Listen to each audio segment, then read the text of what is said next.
Hello, my name is Matthias Cavodio. Welcome guys to my channel. Today we're going to talk about Exiles issues 90 to 94. Exiles was a fantastic run, but by this time I remember reading these and thinking to myself, this series had run its course.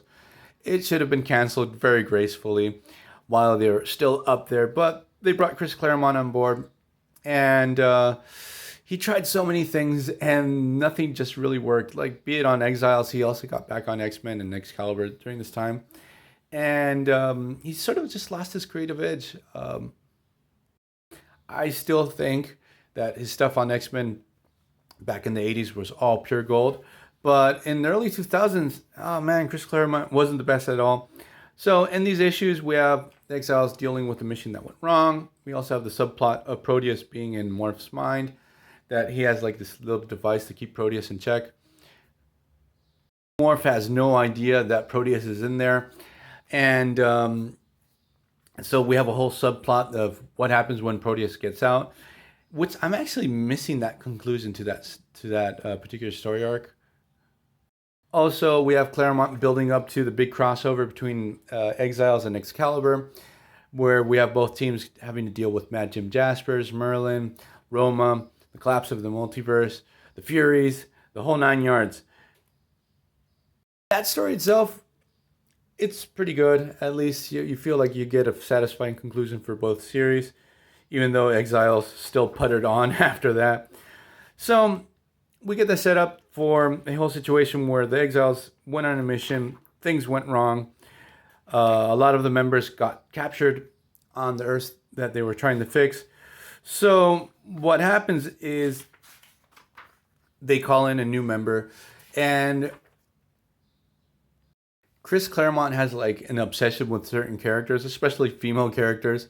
So every time he's going to be on a book, you're going to see Psylocke pop up, Sage pop up, Kitty Pryde. So the new member on the team obviously is Psylocke, as I mentioned previously.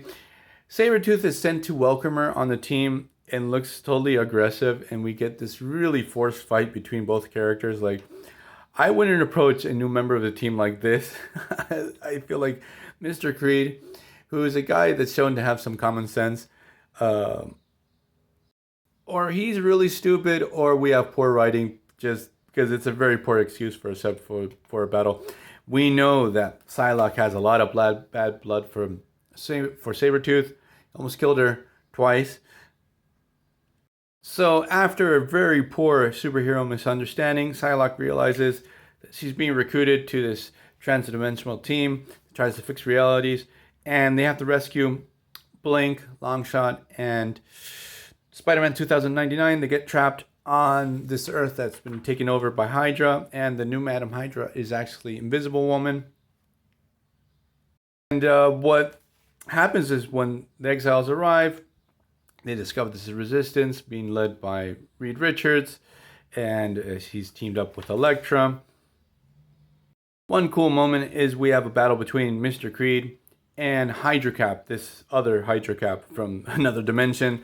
So it's sort of cool to see Sabretooth take down Captain America, and after that have to deal with this uber powerful Hydra that's fused with the Hand. Got these members from the Exiles on them. Explain how Hydra took over the world and how virtually all of the planet has been devastated. There's no one living there. Scattered remnants of a resistance against Hydra and Madam Hydra.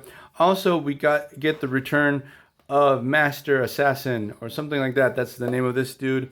Old school Captain Britain villain that also almost killed Psylocke. I think he left her blind. But outside of that, this particular story arc, it's sort of okay. It's like Chris Claremont tries to make it convoluted and a little bit more complicated than it should be.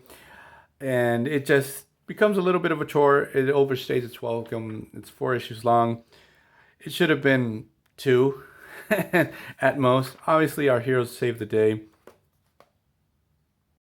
So I'm going to leave this video here. Exiles, read everything up until issue 90. Maybe, I don't remember when exactly Chris Claremont got on board, but like, if you see Claremont as the writer of the series, you know where to stop. So see you guys next time. Bye.